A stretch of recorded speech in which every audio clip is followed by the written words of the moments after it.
Everyone, hey, congratulations for the Heart Hunter. Thanks. Thank you. Thank you. Yeah.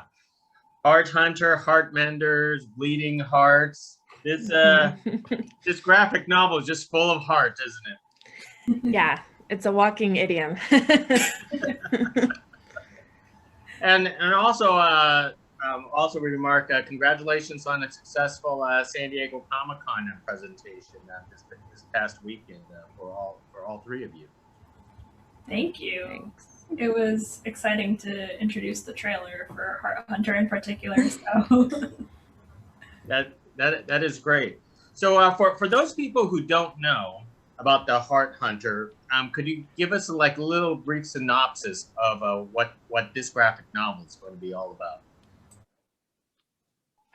Yeah, I can do that. So basically, it's sort of a twisted fairy tale that's set on an island where everyone is cursed to wear their heart outside of their bodies in jars, and they're kind of stuck in time. Like, they can't change, they can't grow old until they find their soulmate. And then once they find their soulmate, they can leave the island and grow old together. But obviously that has a lot of complications where some people don't have soulmates, or in the case of the character who is the king, he wants to kill his soulmate so he can continue to reign eternal, basically.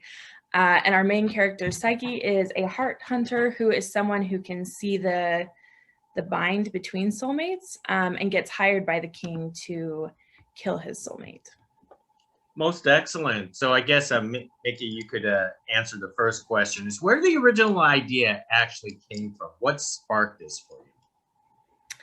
So it's a couple of different ideas that sort of came together into one thing.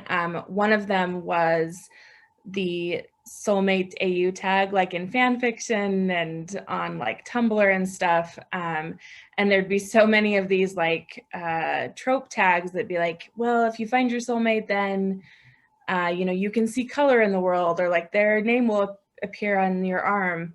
And I always thought, I'm like, there's a lot of loopholes in systems like that, and there's a lot of problems that would arise.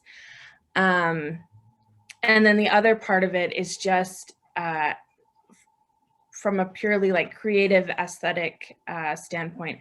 I've always had an idea to do a curse where hearts exist outside of people's bodies, because I think there's something very vulnerable and also just artistically cool about the idea that your heart is exposed, but still looks like an anatomical heart and is your real heart, but is kind of exposed to the world, and sort of a realization of your heart on your sleeve metaphor. Most excellent. V, tell us about the art for this. What inspired you to come with this type of artwork? When I first got the pitch, we sort of went with this dark fairy tale sort of aesthetic, and I really wanted to sort of go into the history of fairy tale illustration. So I started looking at how different places handled their fairy tale illustration around the turn of the century. So what does Russian fairy tale illustration look at? What is Dutch? What is all this different sort of European fairy tale storytelling? And I ended up really falling in love with a lot of the patterning and this sort of Art Nouveau aesthetic. And I think that really jived with sort of the darker themes, and a lot of the we have a lot of organs in this story. So we gave us a really nice decorative opportunity. Wow, so what was there a specific artwork that you said Russian and all this kind of stuff, but there, because when I looked at when you were doing the Timekeeper and Death, it was somewhat familiar to some of us, those type of art. I was looking a lot at Ivan Bilibin and Kay Nielsen. Oh, wow. Yeah. Oh, excellent. Nikita, we didn't forget about you. This is the second young adult comics for Legendary Comics. Could you tell about this new line, and why the Heart Hunter was perfect to be the sophomore graphic novel? Yeah, of course. So the Legendary Comics YA initiative or imprint is something that I've been spearheading, and it's just something where I really wanted to bring different voices into graphic novels, and the Heart Hunter just fit perfectly into that. It's just something, when I first heard the pitch, it's just something that I've never really heard before. And I thought the idea was so unique, and I just knew immediately that I wanted to acquire it. That it is a very unique story, and I think no one has ever heard this type of story before, especially people wearing their hearts on the outside. Mickey, could you tell us the different types of I'm not sure what we call it, like classes, because Heart Hunter is a class, like an occupation. Heart Sure. Mender is another one, and so on. Can you tell about the different people and how you came up with these concepts? Yeah, that's interesting. I've never heard anyone refer to them as a class, but that's fun. They could be like, you could have a little Heart Hunter Dungeons and Dragons where some people are Heart Hunters and Heart Menders. I think it kind of arose more just out of if a society is kind of stuck in stasis and they can't really change, like progress is going to be really slow. But I imagined that the sort of new identities people would take on would all sort of tie back to the curse in a way. So it's more like it is a job, but it's also a way of like, I can't change anymore. I'm not growing old, nothing's happening. So I'm trying to like find ways to sort of reassert my identity in ways that I can. So I think that's why things like a King of Hearts and a Heart Mender and Heart Hunters kind of sprouted out of this cursed society. Could you one of the things about the artwork for this comics was everyone's facial expressions and facial features, especially for Psyche. Could you actually round us on how this came about? Well, Psyche's emotions were really fun to portray, especially as we did the story, and I got a better feel for like what she was how she was as a person. There was a lot of sort of acting out in mirrors and getting people to help me express, setting up little scenes where I could reference what people's faces look like and what their gestures would look like. She's a very prickly character, but she wants to look very fierce all the time. So I was trying to sort of channel this character that's insecure, but really wants you to think that she's secure. Now, this island of Envecor, am I pronouncing it correctly, Mickey? Yeah, that's great. Tell us about the setting of this. It's just a small island, just comprised a forest and a few villages and so on. Mm-hmm. It is, yeah. So it's an island because I felt like for the curse to work, it has to be a really isolated setting. But honestly, if we want to talk about the world building of the island, I think V gets the credit for that because the way I designed it is I'm like, we just need an isolated piece of land for this curse to exist. But the sort of medieval design of it and the way it looks like there's a little piece of every part of the world that kind of contributed to it a little bit. So it looks like this sort of figurative representation of a lot of places in the world, which I really love and I really think works for the story because it is very allegorical in a way. Like I think that if you take it too literally and you think too hard about like why things are working, like it's just gonna fall apart. Like you got to treat it like an allegory and a fairy tale where it's more like representing something abstract and emotional. But as far as like the look of it and how it comes together and the mythology of it and the lore of it, I think that's totally to V's amazing skill. I think they did a great job kind of building that world up. So yeah. V, it looks like Mickey just passed the ball to you about this. Well, thank you, Mickey. I was really actually inspired. There's a medieval art museum in Baltimore, and I was just going to it a lot when we were starting this project. And one of the things that's cool about going to museums is you get to see what a lot of different work from a lot of different places and how they all influence each other, especially like medieval Europe kind of gets this tendency, people tend to treat it like it's isolated, even though it's trading with the rest of the world. And I wanted to sort of envision a world where the places, the connections between and the communication that was happening between places was more apparent. What was the most difficult art sequences that for the project for you, be on a project like this? Probably some of the fight scenes. I've never done fight scenes before, so I wasn't used to like, oh, I've got to choreograph this and figure out how this all works, and had to do a lot of research into how people move around and what sort of makes sense and what looks silly and what doesn't look silly. And so that was kind of the most surprising, most difficult thing. Were facial expression, just like facial expressions, did you have to reenact fight scenes in front of a mirror yourself?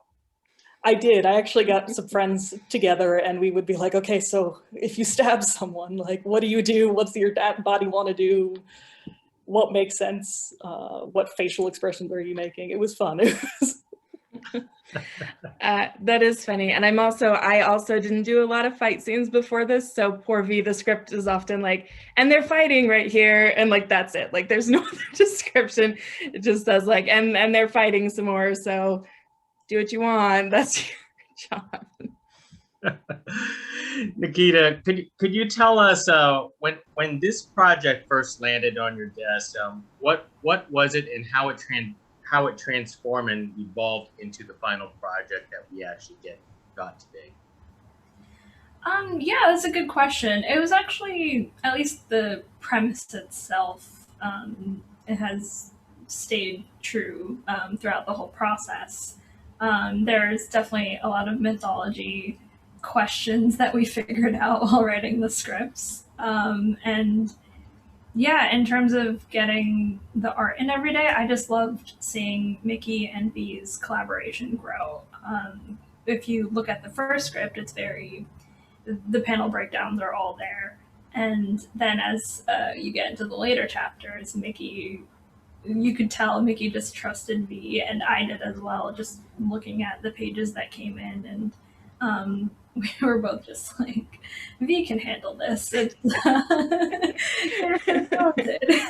problem at all. So, yeah, it's been a really great collaboration overall, and I love working with these two. It's so fun to get into the nitty gritty of the story and just talk about hearts being outside bodies and what that looks like overall and how that affects a society. Nikita, it sounds like you pretty much trusted both V and Mickey on this project. What was it, pretty much hands off, or you kind of set like certain guidelines to require for this this YA? Yeah, I guess the way I work as an editor in general is just I like to let the writer and artist do what they do best, and I kind of see my role as does it make sense to me as a story, and does the world make sense? Does the art make sense when you're reading it? So I kind of nudge here and there, but honestly, I felt like it was a really collaborative process with all three of us overall, and we all had a different part to play. Yeah, I would just add to that. I think Nikita was our anchor to the real world, especially as we like got deeper into the script. I felt like V really understood the story. So I think there was a little tendency to be like, hey, we both know what's going on. And then Nikita was kind of like the anchor to being like, okay, but if you had a brand new reader, you might need to like explain this a little more, or you might need to like express this in a slightly more like easy to follow way and stuff like that. So I think really Nikita kind of grounded us back into reality, so we didn't just go crazy all the time. That's actually pretty funny that you need an editor who basically say, no, let's be a little bit more realistic on this fantasy setting. Yeah, I think it could have gotten, the problem is there, because there's a lot going on. I think you forget how confusing these concepts might be to someone who's like brand new to the story. So that's why I think it really helped to have someone kind of reminding us of like, just treat this like it's the first time, not like you've been playing in this world for 2 years. Well, then that comes to begs the question: is there more story possibly for the world of a Heart Hunter? Because a lot of people would read this graphic novel and they're going to come up with a lot more questions. Like how do hearts come out on the outside, or how does it come in a glass bottle, and so on. Is there more? Yeah. I think that there could be, I would say. So I think that the way the story is, I think that it feels very whole and finished as it is. And yet there's a lot that could be explored after, because I think that even though things, in my opinion, conclude in a satisfactory way, there's also like, but wouldn't this mean this happened in the future? Or how would they deal with the repercussions of how they, finish things up? I'm trying not to like spoil anything for like the end of the graphic novel, but basically when you have a curse like this, I think that there's not only more questions that you can explore after, but also there's a lot of different iterations of how this curse might have looked for different people that we just couldn't touch on in this story without making it like 500 pages long. Yeah, and I will say, everyone at Legendary Comics loves the project, and I personally love this world, and yeah, I would love to do more books, but let's hopefully the Heart Hunter does well when it comes out next week. I was gonna say, Nikita, if the Heart Hunter does do well, does the YA line allow for sequel graphic novels? Yes, we are always open to sequels. So yeah, definitely a conversation for down the line. But yeah, as I said, we love this world. Yeah. So everybody buy one, and then we'll do one. And I almost forgot, one of the most fascinating things that's almost in every pane is the heart themselves. How did you come up with all the different shapes and reiterations of those hearts? And was it difficult? Because I know you can't pull out a heart and look at that in a mirror. There was a lot of scouring the internet. I'm pretty squeamish, so I was kind of, how do I find different hearts without getting into some weird territory? Ended up looking at a lot of medical textbooks, and I kind of wanted everyone's hearts to feel reflective of their characters. So if like someone's really soft, they're gonna have a nice round plump heart, and then if someone's like maybe like more jagged, they're gonna have a more jagged heart. That's sort of how I played with it. I let myself, after I learned how to draw hearts, I kind of was like, okay, I'm going to just let my house self have some freedom with what these look like. That is terrific. And one last thing for you, Mickey. I don't know if you want to answer this, but what is the outside world beyond the island look like? I figure it looks like New York City, just like modern. These people are stuck in time. Yeah, so that's so funny that you asked. And it is one of those things that like, again, if you think about it too hard, it might like fall apart. But I actually do picture it like the world outside of the Heart Hunter is our world. It's just been moving at a different pace than this island has, this island that's been like stuck in time or whatever. So in a potential sequel, maybe you would see like, like Peaky Blinders and like vests and like biplanes like flying over, and you could mix up a bunch of really cool aesthetics. Because I think I picture it as not quite our modern world, but a world that is more advanced than what exists on the island. No, it does make sense. That's how I pictured it too. And one last question before we all depart and looking for our hearts. All three of you could actually answer this. What would you rather choose, finding your soulmate or immortality? Well, let's not all jump in together. You think I have like an answer for this. So for me, I and part of the other inspiration that I didn't mention for the story is that I really believe that soulmates can be non-romantic partners, which is part of the message of the story. And I consider my sisters my soulmates, just like Psyche considers her sister her soulmate. So because I feel like I have soulmates in my life, I don't think I'd kill them to be immortal. I don't think I'd kill my sisters to be immortal, but I definitely think that Marius got the side of me in the story that is really attracted to the idea of like your work and your creativity and that stuff kind of trumping like more personal interrelationships, which maybe that's not the strongest part of me, but I think both exist in me. But probably I wouldn't kill my soulmates to be, just because in my heart they're my sisters. So I'm like, I basically am saying, yeah, sure, I'll off my sisters. I can be immortal. It's fine. So I would probably say I would not kill my soulmate either, so I would take finding my soulmate instead over immortality.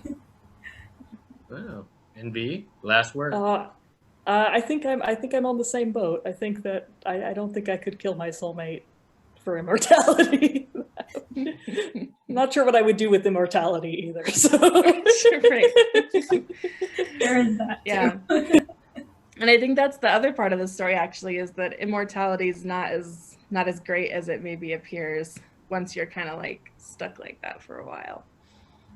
That is true. Well, that's what makes The Heart Hunter a great YA graphic novel, because you know there are all those questions, there are all those romance, and there's all those answers to life that young adults like those type of stories. Well, congratulations to all three of you on another successful project.